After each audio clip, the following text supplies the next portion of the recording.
All right. Well, welcome to Film 504, Episode 4. All right. I am Will Blank, remote, and there's Yusef over there. Hi. Hey. I do want to say that today's episode is sponsored by Colon Cleanse. Isn't it a pain in the ass to go to the proctologist once a year to get your colonoscopy? Well, Colon Cleanse is here now for you to cleanse your colon in the comfort of your own home.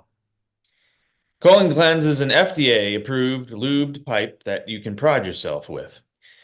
Once you put the small plastic chute up your anus, you'll feel a jolt of cleansing. Now don't get scared about the electric currents you feel in your bowels. That just means that it's working. You'll feel quite cleansed throughout your entire digestive tracts.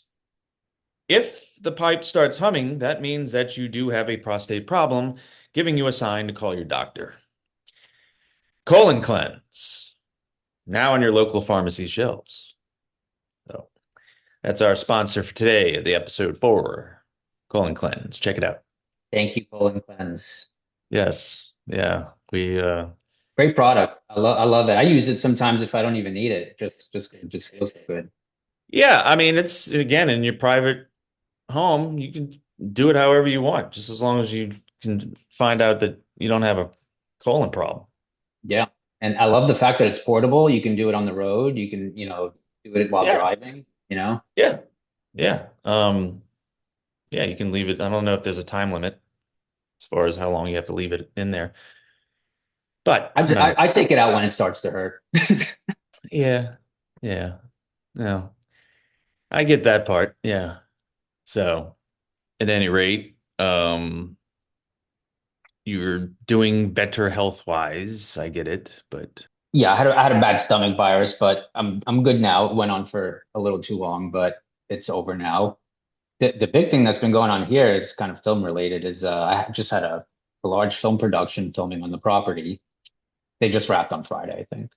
okay. Uh, but thank This was God, an outside production, nothing to do with you.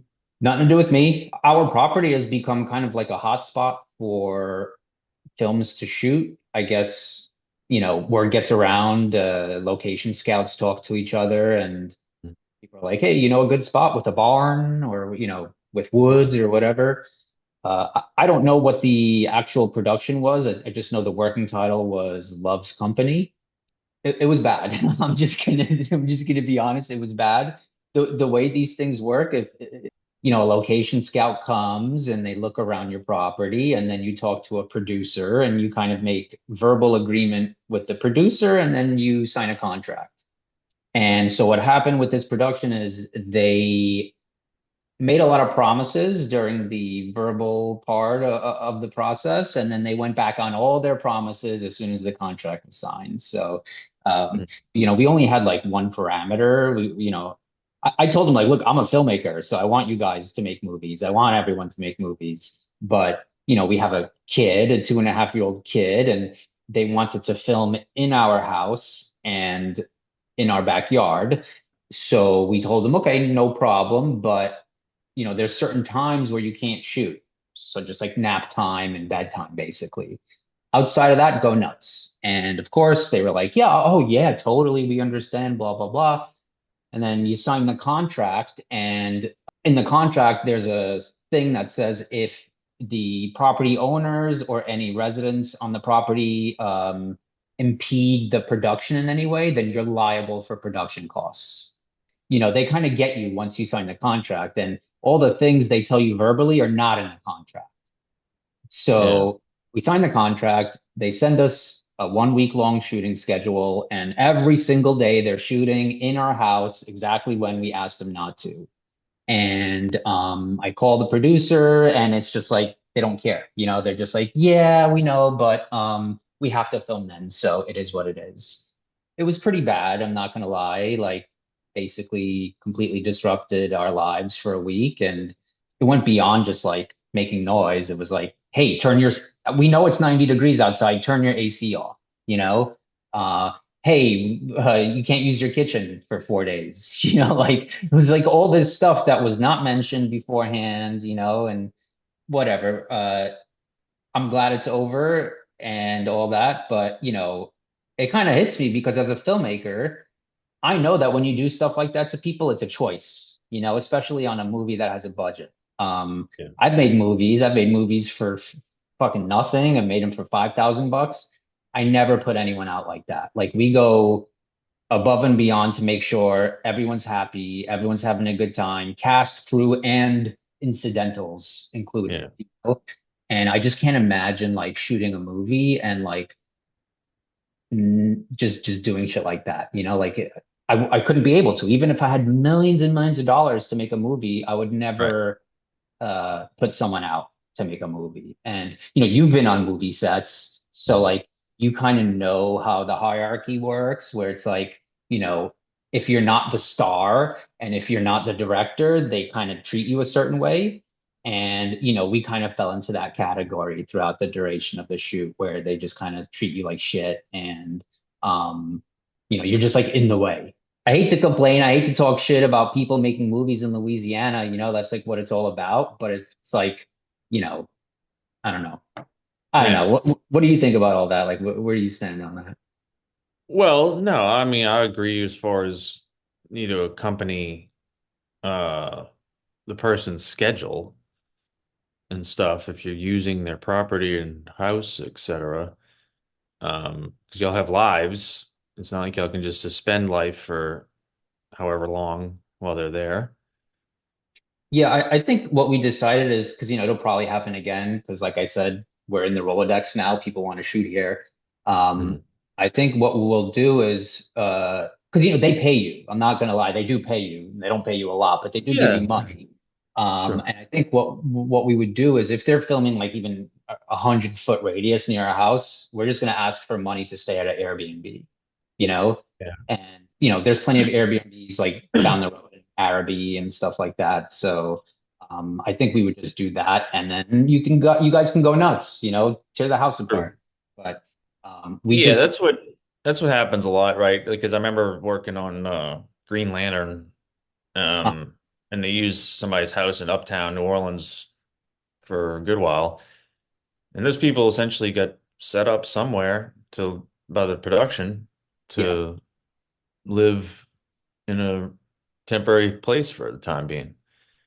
Yeah, we'd have no problem doing that, especially with a kid. Like you just can't, you're like handcuffed. If Yeah, it was just me and my wife, we're adults, whatever, we could put up with it. But like sure. with a kid, there's no reasoning with a fucking toddler. Like I can't explain to her, hey, don't scream right now because someone's filming a movie right outside, like it just doesn't, you can't do it. So Right.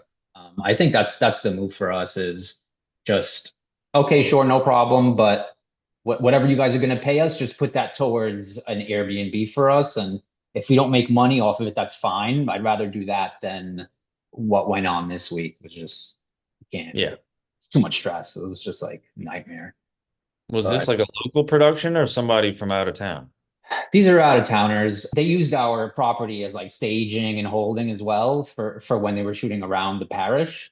Yeah. And every car is like Georgia license plate, Texas license plate, very few Louisiana license plates. And I didn't check, but I would think this is not a local Yeah. production. Yeah, it's weird. It's a tough spot because like I'm not just like a person, I'm a filmmaker too. So like I'm kind of conflicted. I'm like, man, it's great. I kind of want to like hang out and watch them shoot and all this shit, but also like I'm fucking steaming with rage and anger, and I'm like I can't be around these fucking people. So it's Yeah. like it's tough. It's tough. And then we started getting critical because we could hear the dialogue in the film, and we're like, this shit sucks. This is fucking stupid. Like like um, but Let's go to the barn. it was kind of like that. It was like very bad, like Southern accents Oh from people no. who obviously are not from the South. So it was like, Billy, let me in, Billy. I gotta see Daddy, like 50 times, So Oh like, no. there's a lot of that, and I can't wait to see it. I'll tell you that much. But Yeah. yeah, yeah, yeah. Yeah. That's what's been going down the road over here. Um, Yeah. movie magic. Sure. Also, I want to say the quote of the day. Um, So let me get to that. This is from the esteemed philosopher comedian George Carlin. The Mai Tai got its name when two Polynesian alcoholics got in a fight over some neckwear. George Carlin. I'm assuming you'd watched his things before. Sure, sure. The only thing that always sticks with me that he did, I can't remember which one it was, but he like comes out and he's like, "How's everyone doing? Everyone feeling good?" Like he starts hyping the crowd up, and then he just goes, "Well, fuck you." Really? That's funny. I think it was one of his older, he got a little curmudgeon-y in some of his Yeah, later he did. specials. The But last couple, right? yeah, Yeah. I feel like his last couple of specials were really just there weren't even that many jokes. It was just him venting about what he hated about the world, basically. Yeah, right. I didn't ever really keep those in the back of my mind of, because I've been sort of following him since I was in like fucking eighth grade. I was lucky because I had a television in my room with HBO. Whoa. And so I started watching him on HBO. I'm like, this is great. And then I had the VCR and I would tape on the cassettes his comedy hours and all that and show my friends to introduce them. Um, And yeah, he'd been my favorite ever since. Yeah, he was a Um, workhorse too. Like he was like hitting a special like every year almost. Like he was yeah, prolific. well, that's what I heard about him as far as that he worked nonstop. Like, always in his office or wherever he was, working on things and just relentless. Now, it was cool because even like in when he would be his sort of regular self on TV shows and stuff, so he wasn't always yelling and whatever pissed. He would just be like, he'd ask like these honest questions, like, I don't understand these things. He's like, they have like an A battery, double A, triple A, and then they have a C battery. Why don't they have a B battery? I don't get it. Why do we have to skip that? It's like he really I was like, I want to know Right. why. But Yeah, he was kind of like a pioneer of like that style of day-to-day observational humor. oh yeah, I The think. the Seinfeld, like, what's the deal with that type of humor, you know? Oh no, right. Yeah, and Seinfeld, yeah, yeah, he's okay. I mean, I laugh at some of the things he says. He bothers me because he seems so goddamn smug Yeah, he and is. like conceited and shit. Yeah. And I just like go fuck yourself. Like why, I Yeah, don't and like this. it's kind of like he was always like that. It's not like he became that way when he became Yeah. huge, but he was always kind of like that. Yeah. And another cool thing that I just recently learned actually about Carlin is how serious he was about acting. Like he was actually very serious about the craft of acting, which I didn't know. I Hmm. saw an interview with Kevin Smith, and I guess George Carlin was in one of his movies or a couple of his movies, Yeah. and he would come to him with all these questions like, "Hey, listen," and it was like some dumb thing like George Carlin makes a blowjob joke or something, Yeah. and George would have all these like very in-depth questions about like his character's motivation in making this blowjob joke, and Kevin thought Yeah. he was like fucking with him, and he was like really being serious. He was like, I need to understand like what am I doing here? Why am I even saying this joke? And I Sure. thought that was really cool because he's not an actor. He came up as a Yeah. comedian. And I Right. just always respect that coming out of someone who's like not a classically trained actor, someone who takes it like really serious. Yeah. I mean, he saw it, I guess, he was hired for a job that he should do as best as he could. And he took it as seriously, I guess, Hmm. and rather than just showing up like, hey, I'm George Carlin, I'm in this movie. Exactly. Yeah, a lot of comedians would just be like, "Well, I'm here to be the funny guy, and that's what I'm going to Yeah. do." And he took it serious, and as a filmmaker, that's like all you want out of your actors is to take it serious. No, it's proper respect for the production and the role and what you got hired for, etc. Yeah. He unfortunately died at like 70. He was too young. Yeah, yeah. A He heart seemed failure. older. He seemed older when he died than 70. Yeah, he had heart problems. But he ended up apparently throughout his life. I mean, I remember at the beginning of the 1982 Carlin at Carnegie, he's like, it's been a little while. It's like, I had another heart attack.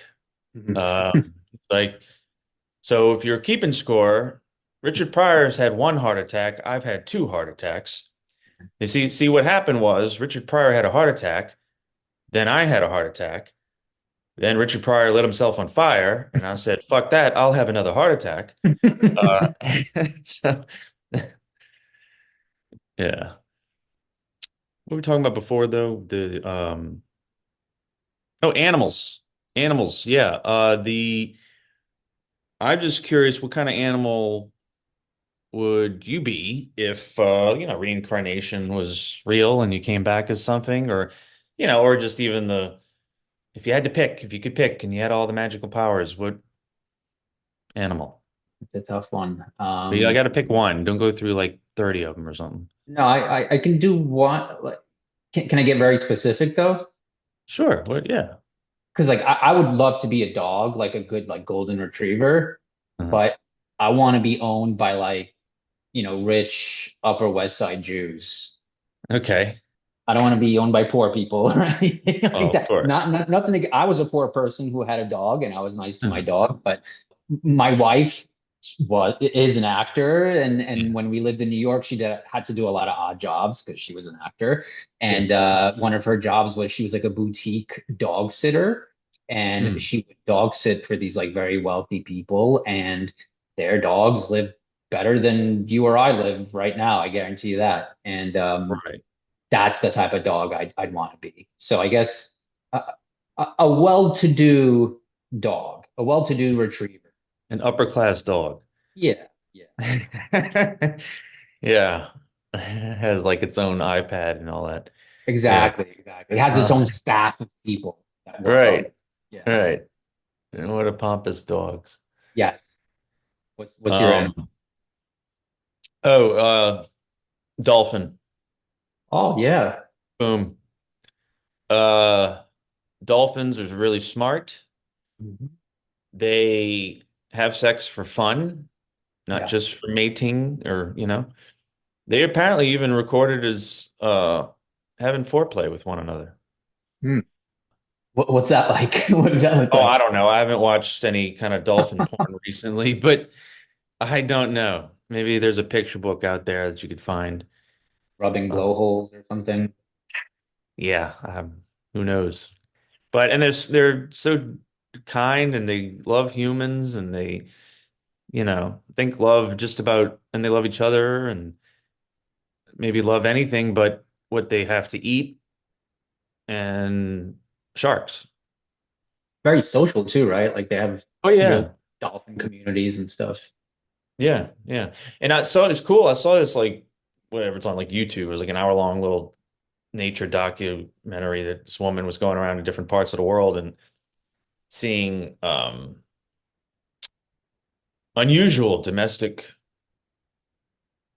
size, whatever how you want to say it, domestic animals that, wild animals and there's different people and stuff. Like a guy had like a bison that would seriously even just come into his house Wow. and like hang out. And he wouldn't even do it. Like he would be very gentle. Like he didn't like knock over shit and everything. It was like Another domesticated. another one had a rhino. Uh, not a rhino. What the fuck am I talking about? Hippopotamus. Huh. Hippopotamus. Um, that again, it's usually that they had found these sort of orphaned animals, and they were in areas that, this would likely happen. This doesn't obviously happen in suburbia. But nonetheless, at the end of the documentary, she went out to where somewhere, maybe it was South America or something. I'm not sure. I don't remember. But it was like where these guys just throw nets to like fish to collect, to sell. It was their, they were fishermen, commercial fishermen or what have you. Um, but there would be dolphins out there, and like dolphins, she learned that dolphins would make a sign, like kind of like jump up almost above water in pairs or what have you, and that would let the fishermen know that the fish that they need are around. So you go and Mm, they throw the nets out, and that's what it was like a working relationship. yeah. Granted, I think dolphins got the excess fish. I mean, they fed themselves essentially, but they were just like, okay, there. Y'all go ahead. Gave them a signal to throw their nets. That's cool. Yeah. Um, Another cool little documentary, speaking, I could just segue into what we've been watching. Um, I watched a documentary on Hulu, a National Geographic documentary called Billy and Molly. Huh. And it's a guy, Billy, and his wife. They live in Scotland. They're Scottish, whatever. Incredible natural environment and stuff. There's water, big, like, I want to say ocean or sea, etc., and some mountains and all. But this guy Billy is old. They never had children, Hmm. and they would look like they were probably in their 60s or something, maybe. But Billy finds like this orphaned otter that didn't have any, like, I guess parents, or and was kind of really thin or something. Thinks that maybe, and he's just speculated maybe the otter's mom died or something like that.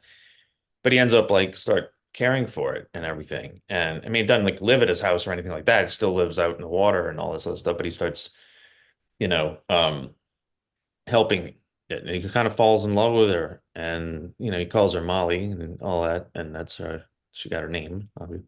And it's cool because he like, and it goes through too, like about, it's narration by the wife and him as well. It's not like an interview style or something. It just kind of goes on while they're showing them, etc.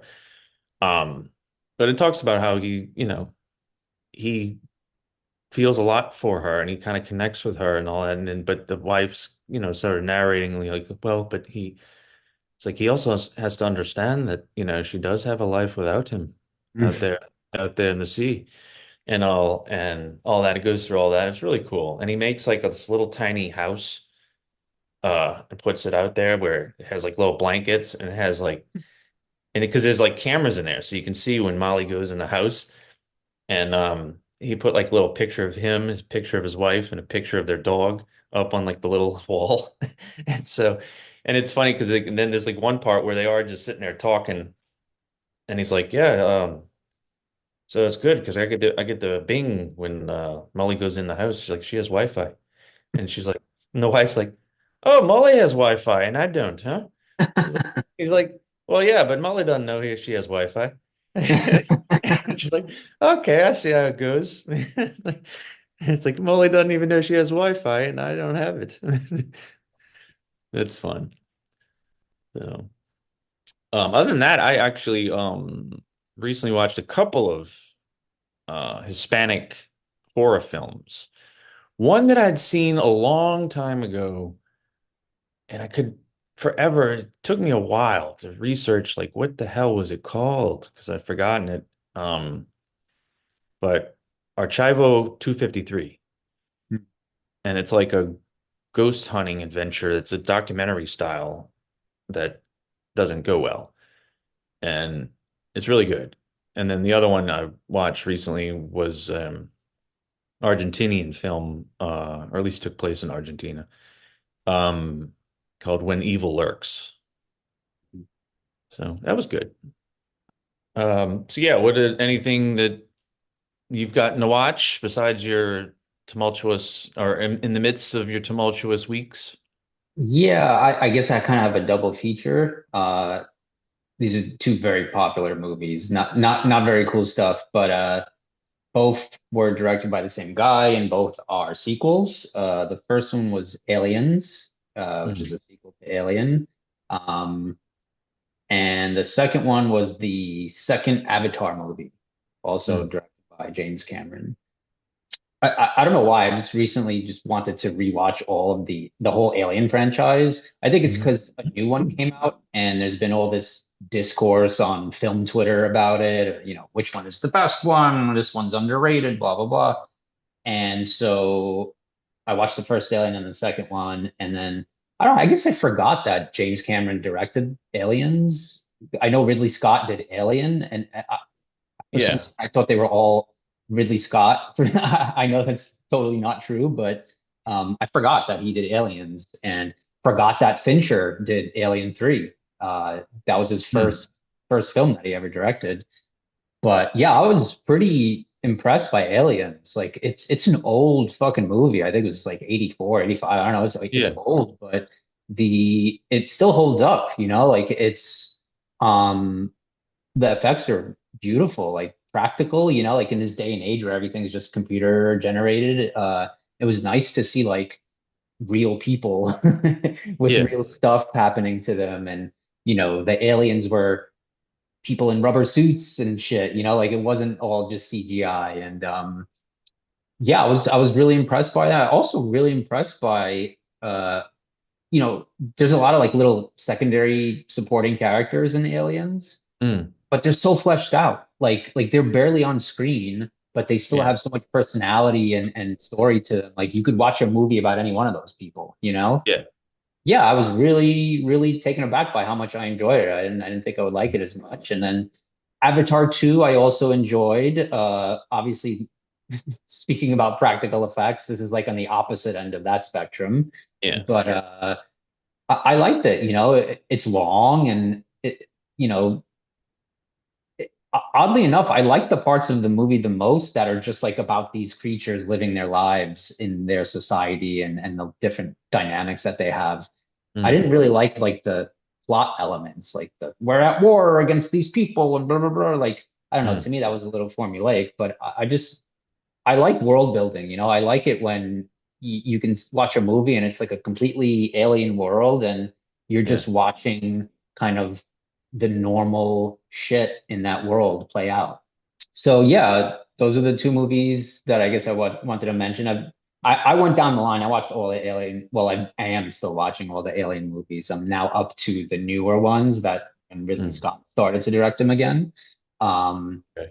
but yeah, it's a weird franchise. Like you don't realize it, but you know, I forgot the name of the guy who did the fourth one. He's like this French director. He's really like avant-garde director, Pierre Junot, I think his name is, and I he don't did know. like Delicatessen and City of Lost Children. Like he did some really weird movies, and then he does an alien movie, you know, and it's like it's so weird. It's so such a sexual, weird movie. And Really?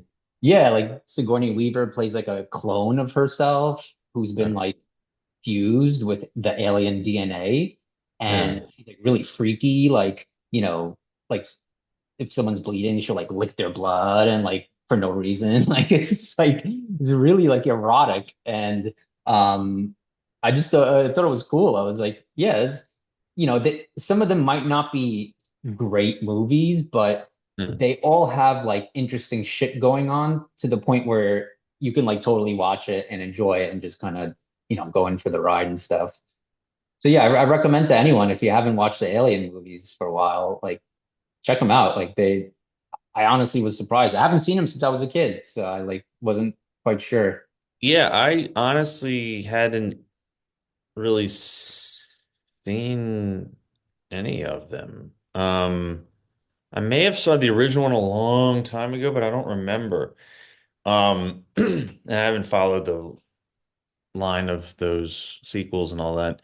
Now is the original one the best, essentially? Is that how it goes in your mind, at least? It's usually a toss up with the first two. Okay. The first one is much more like horror. It's like cosmic horror kind of. Hmm. The second one is more action based. So Yeah. I guess it kind of depends on what your preference is. But I've been liking all of them, even the Fincher one, which he disavowed. He like had his name removed. Like he hates it. He absolutely Hmm. hates it. But it had cool shit going for it. I mean, it's Fincher first and foremost, so he's gonna do cool shit. And I guess what struck me is just how different the vibe is from film to film. Yeah, it was basically a different director for each of them. Is that what? Exactly, exactly. So, So and I guess to some degree the director was allowed to like put their stamp on it, although I know Fincher had a lot of issues with that. I feel like in today's day and age, like a big franchise like that, even if hmm. they get like a big name director, that director has to kind of conform to the vision of the property. If you're doing some Marvel movie or something and you're, I don't know, whoever, fucking pick a Hmm. guy, J.J. Abrams, whoever, Woody um, Allen. Woody Allen, yeah. Then most likely they're going to be giving you notes regardless, you know, Yeah. and because there's like shareholders at stake and Yeah. marketing and then blah blah blah and you know I guess the studios, it seems to me back then had a little bit more balls in Yeah. trusting these guys, trusting these directors. Yeah, right. Well, it's like a corporation that essentially owns that intellectual property or whatever, Yeah, yeah, So it's yeah. like that's it. Um, well, how would a Woody Allen Marvel movie go? Like, what I don't know, man. about that like superpower that I have? Yeah, I'm having a problem with it. Okay, yeah, it's like I can disappear whenever I want, but I always disappear at the wrong times. Like, and then he goes and talks to a psychiatrist. Like, yeah, Right. this this superpower habit, it's not working out. Yeah. Like, I can jump over buildings, but I still can't get this girl to like me. yeah, right. It doesn't impress her that I can do that. Like I, You're not impressed, really? Not even a little? I would uh, like to see that. I would like to see that. That might yeah, have been something that like might maybe would have happened, like in the 80s or 90s, but today forget it. But sure. it's kind of Um, like how, David Lynch did Dune, like it's that type of thing where it's like, you know, mhm. in this day and age, who the fuck would let David Lynch direct Dune? Yeah. I honestly never got into him much. He's just so goddamn bizarre. Yeah. I mean, the one movie I saw only once that I actually enjoyed, but it was kind of not, it wasn't a typical David Lynch film, was Elephant Man. Oh, so underrated. To me, one of the greatest Yeah. films of all time, like easily one of the very few films that I almost like want to cry watching it because it's just brutal. Yeah, I hadn't seen it in forever, so it's like whenever I can, when I have the time, I need to rewatch it. It's been, yeah. Yeah. All I remember is that I really liked it. Yeah, in his filmography, it is somewhat unique, that movie. It's fairly straightforward, like it's just Hmm. story of the Elephant Man, and there's not a lot of like abstract qualities to it or anything.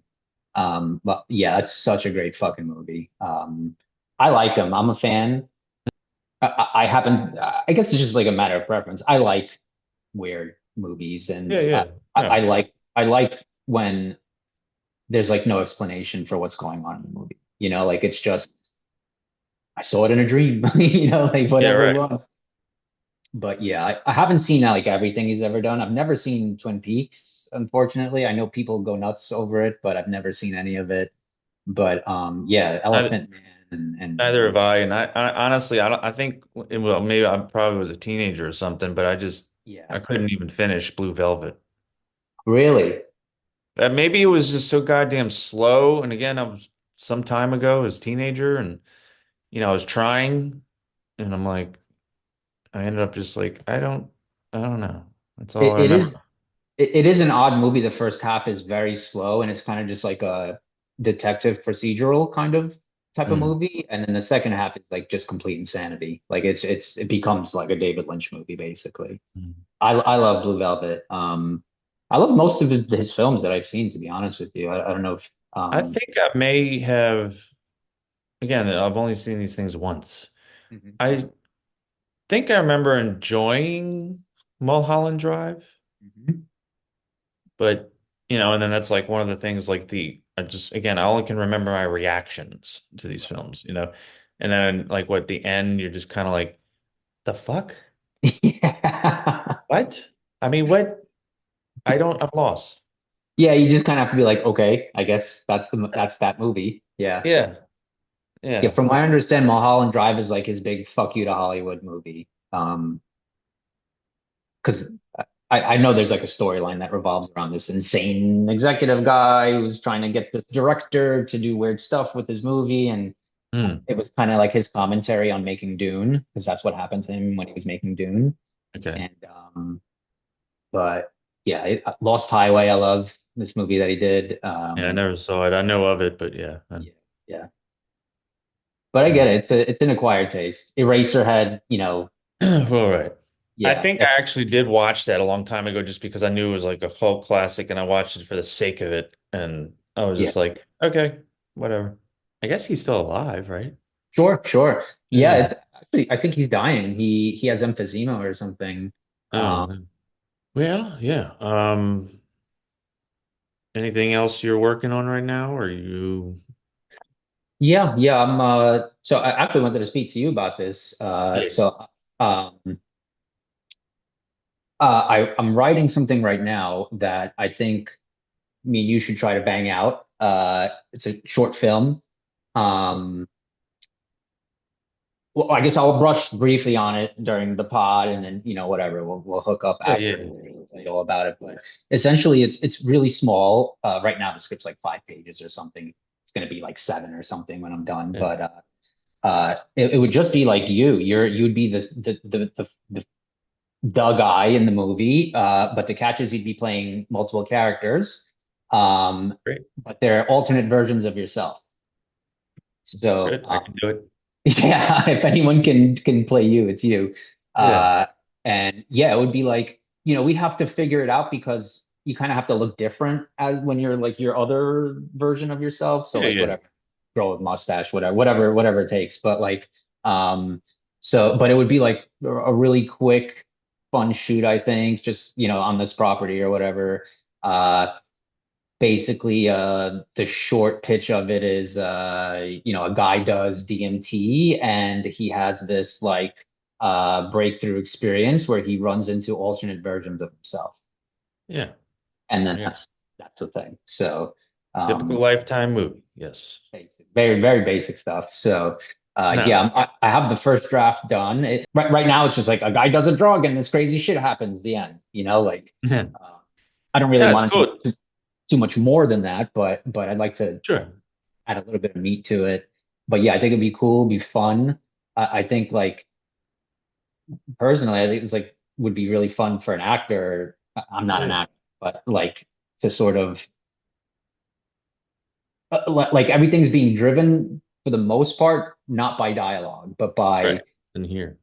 up there and your face, your eyes, your actions, and all that. And Mm. I don't know. Me personally, I always enjoy that when I see that in a film. When obviously like show don't tell, but also like when you can when an actor is telling you the story just with their eyes or just with a face they're making or whatever. Yeah. Um, I just find that more stimulating. What That's do right. you like as an actor? Like like what's kind of like